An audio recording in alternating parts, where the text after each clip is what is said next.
Hi, everybody. Welcome to Eating Peace. It's Grace.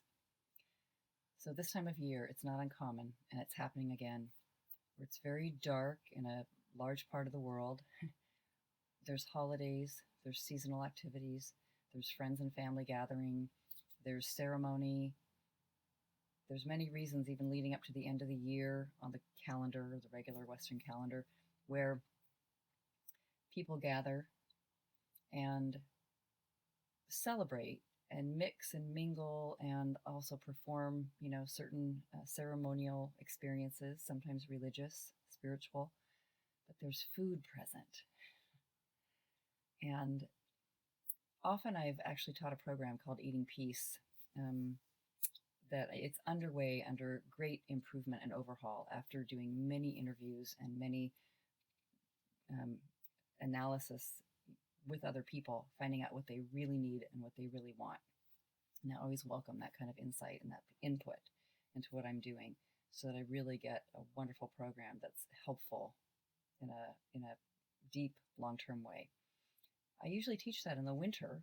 I'm not teaching that this year in the winter because that's when people struggle deeply. Maybe it's something about the atmosphere of the contrast of all the celebration and the gathering, the feasts, and that there's just food everywhere, and people are given food in large quantities sometimes, and bags and containers and packages and all kinds of tins. This is what people pass out and they share. At least this has been in normally where I've lived and grown up. That's what's occurred. If you have fear and concern about food and eating, very difficult when all of this is coming at you. However, I would say, first of all, to just notice that you have difficulty with food, whether it's coming at you in large quantities or not, whether it's in your cupboards or it's not in your cupboards, it's available. Most of us live in places where food is readily accessible, and it's important to be able to live with it, even in the quantities. I wanted true peace to be able to live with large, maybe vast amounts of food in the room that I'm in, sharing the room with me and not be at war. This is eating peace, even being in the presence of food of any kind, and feel peaceful. If you feel overwhelmed, though, oh my God, the level of weight and heaviness in just the thinking alone feels like it starts to have you gain weight. I mean, it literally follows that often, because many of us who don't feel so much eating peace, why you're here is there's concern, there's eating battles, there's eating wars, there's something going off. You swing out of balance when it comes to food and eating. And at this time of year, when there's even more food right in your face, people sometimes get very overwhelmed and feel like they're gaining weight and they're even heavier. I'm just going to wait and get through December. And then in January, I'm going to calm down and all this will be over. I'll get back to sort of normalizing things. Trouble is with that is that you feel so awful today, and you're actually opening yourself up to living in sort of a war zone for the next 3 weeks, right? Anytime you do this, I have to live with a little bit more. I'm just going to wait and hold my breath till it's over. All kinds of strategies, but that's also a painful one. I have something interesting to share with you today. I mean, probably if you're here, you know that I love self-inquiry work and sitting and doing the work. But you can actually do something if work feels like it's just, I don't even have the energy. I can't stand this anymore. I've been swinging like a giant swing, way out of balance, one way into the other. And I'm like, maybe if your head's going, like a cartoon character, you just don't want to think. It's just to sit still. Just sit down somewhere. Sit down, even lie down. And can you allow everything that has happened to just be present? Not make yourself sick with even the thoughts that you've committed some crime, you overate, you did it wrong. What if yesterday no longer exists? Or what has happened up to this point is even happened for a very good reason? And now you're here, and you can rest. Remember that if you wait 24 hours without overeating, you will feel physically so much better. You will almost feel like your old self. All you have to wait is 24 hours. It's amazing. Only 24 hours. You don't have to have this handled and accomplished and done for the rest of your life. You don't have to become settled or even the thoughts that will sort of chatter away or yell at you, or things like, I've been dealing with this for 35 years and I've never gotten it together. You don't even have to believe that kind of thing. What 35 years? Those 35 years, or whatever you've lived so far, 10, 5, 1, 60, those years don't exist really in this moment. I mean, you hold and you contain, yes, the imprints of what you've learned and what you've been aware of and what you've experienced.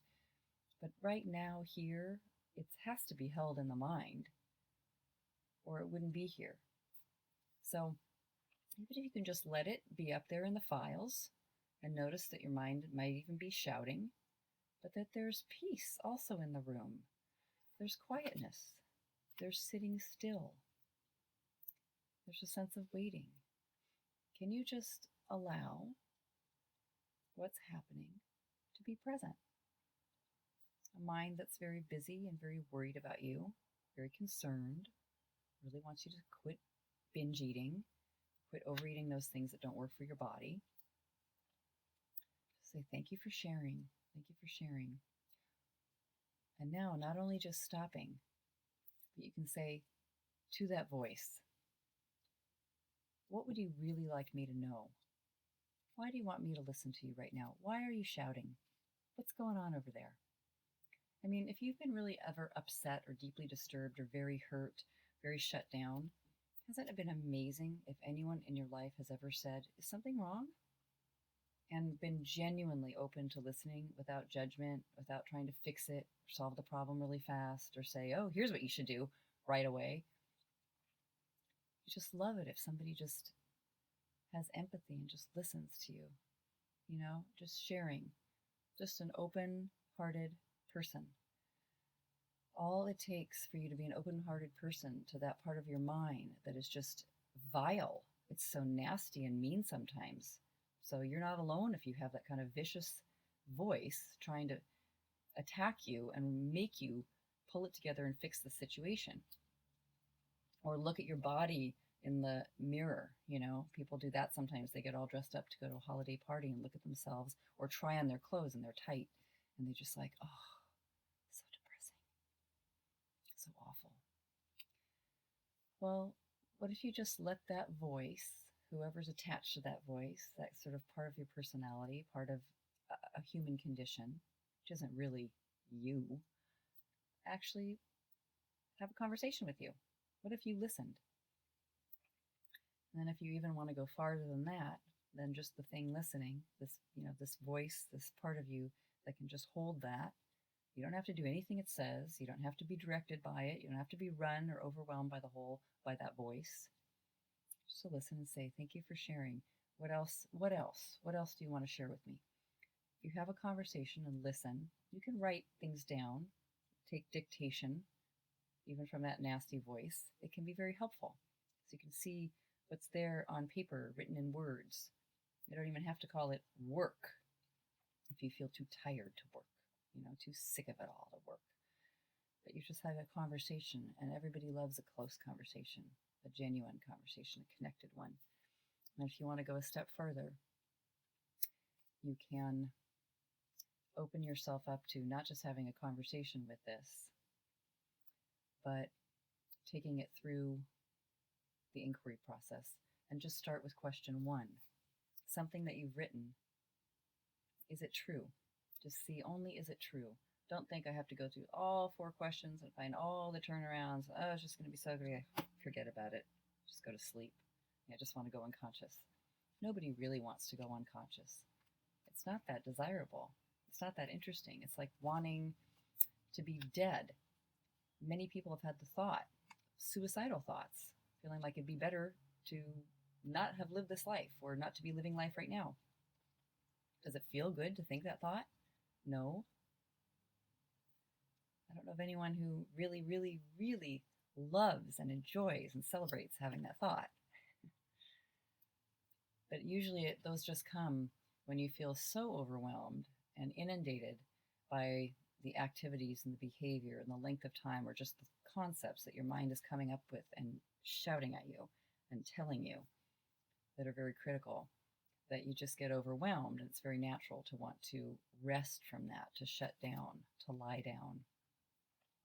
So just remember, it's only your thinking, you know. I know only your thinking seems to be take up your entire life, but there's something else that's just life, living itself, being here. Who, whatever is the I, who are you? Who is the one who can listen to the voice that's criticizing? Who is that voice? What is the voice that can just be here, that's very, very unconditional, that doesn't have an opinion that you are so horrible, that's just here anyway, still alive, still listening, being? What's that? Doesn't really have a lot of thoughts, I notice. Just stay close connected to that. Get connected with that. Let that part of you, it's just being here alive, have a conversation with the nasty, mean voice. Write if you need to. And don't believe the thoughts that say you must do something to fix this. What if you could just take a deep breath and stop? So do that today. Do that today. Let me know how it goes. Send me an email. You're not alone.